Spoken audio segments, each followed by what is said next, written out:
उन्होंने व्रत ले रखा था कि अगर खुदा के फजल से उनके पास कभी 2 से ज्यादा धोतियां हो जाएंगी तो वे तीसरी दान कर देंगे। उन्होंने व्रत ले रखा, मतलब ये उनका संकल्प था, ये उनका प्रण था कि अगर उनके पास कभी 2 से ज्यादा धोती हो जाएगी तो वो तीसरी दान कर देंगी। जैन समाज में अपरिग्रह की सनक बिरादरी बाहर हरकत नहीं मानी जाती। अपरिग्रह मतलब होता है कि किसी से कुछ ग्रहण न करना, संग्रह न करना, एकत्र न करना। इसलिए वहां तक तो ठीक था कि कुछ भी रखना नहीं है, चलो। पर उनका असली जलवा तब देखने को मिला जब मेरी माँ पहली बार गर्भवती हुई। मेरी परदादी ने मंदिर में जाकर मन्नत मांगी कि उनकी पतोहू का पहला बच्चा लड़की हो। उनकी परदादी ने मंदिर में जाकर के भगवान से प्रार्थना की कि जब मेरी बहू को पहला बच्चा हो तो वो लड़की हो। बच्चों ऐसा कोई नहीं चाहता, सभी चाहते हैं कि हमको लड़का ही हो, लेकिन और उस जमाने में तो लड़के की बहुत मांग थी, लेकिन लोग इस परिवार में ऐसा नहीं था। उनकी दादी ने यही अनोखा किया। अभी मैंने आपको बताया ना कि उनको कतार से बाहर चलने का शौक था, कुछ अद्भुत अलग करने का शौक था। तो उन्होंने ईश्वर से क्या मांगा कि मेरी बहू को जब पहला बच्चा हो तो वो लड़की हो। यह गैर रवायती मन्नत मांग कर ही उन्हें चैन नहीं पड़ा। उसे भगवान और अपने बीच पोशीदा रखने के बजाय सरेआम उसका ऐलान कर दिया। क्योंकि ये बात उन्होंने गुप्त नहीं रखी, छुपा कर नहीं रखा, बल्कि सबके बीच उन्होंने बता दिया कि मैंने ये ईश्वर से ये मांगा है। लोगों के मुंह खुले के खुले रह गए। उनके फितूर की कोई वाजिब वजह ढूंढे न मिली। यह भी नहीं कह सकते थे कि खानदान में पुश्तों से कन्या पैदा नहीं हुई थी, कि ये भी कोई ऐसी वजह नहीं थी कि बहुत पुश्तों से, कई पुश्तों से घर में लड़की न हुई हो। इसलिए माँ जी बेचारी कन्यादान के पुण्य के अभाव को पूरा करने के चक्कर में थी, क्योंकि पिताजी की ही नहीं दादाजी की भी बहनें मौजूद थी। ऐसा भी नहीं था कि लोग कन्यादान करके पुण्य कमाना चाहते थे, परिवार में लड़कियां थीं। हाँ, पहला बच्चा हर बहू का बेटा होता रहा था। खैर, माँ जी ने अपनी तरफ से कोई सफाई नहीं दी, बल्कि बदस्तूर मंदिर जाकर मन्नत दोहराती रही। पूरा नकुड़ गांव जानता था कि माँ जी का भगवान के साथ सीधा सीधा तार जुड़ा हुआ है, बेतार का तार। इधर वह तार खींचती, उधर टन से तथास्तु बसता। मतलब पूरा गांव ये जानता था कि भगवान से सीधा तार, मतलब इनका भगवान इनकी बात सुन लेते हैं। मेरी दादी तो पहली मर्तबा में ही तैयार हो गई थी कि गोद में खेलेगी तो पोती, पर माँ जी की आरज़ू किस तरह कदर रंग लाएगी उसका उन्हें भी गुमान न रहा होगा।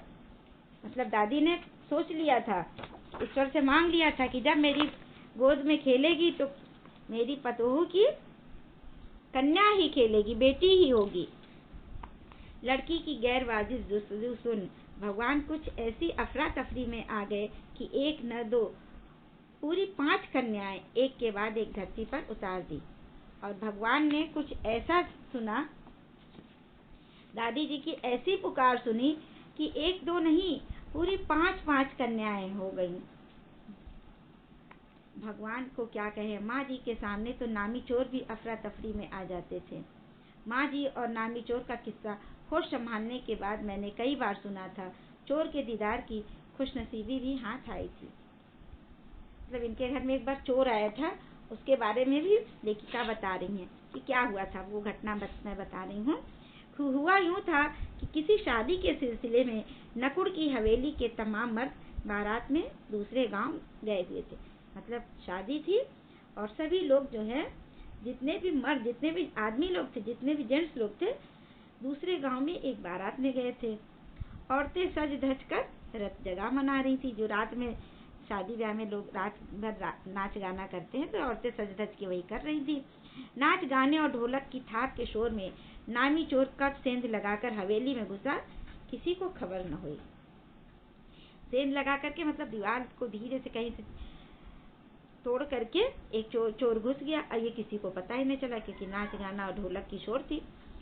औरतों के शोर से बचने को वे अपना कमरा छोड़ दूसरे में जा सोई थी। और जब शोर हो रहा था तो जो दादी जी थी वो अपना कमरा छोड़ करके दूसरे कमरे में जाकर सो गई थी। चोर बेचारा तमाम जुग्राफिया मतलब बहुत इधर उधर दिमाग लगा करके बिठला कर उतरा था। उसे क्या पता था कि इतनी बड़ी बूढ़ी पुरकिन जगह बदल लेंगी। चोर को तो ये पता ही नहीं था कि आज दादी माँ उसी कमरे में सो जाएंगी।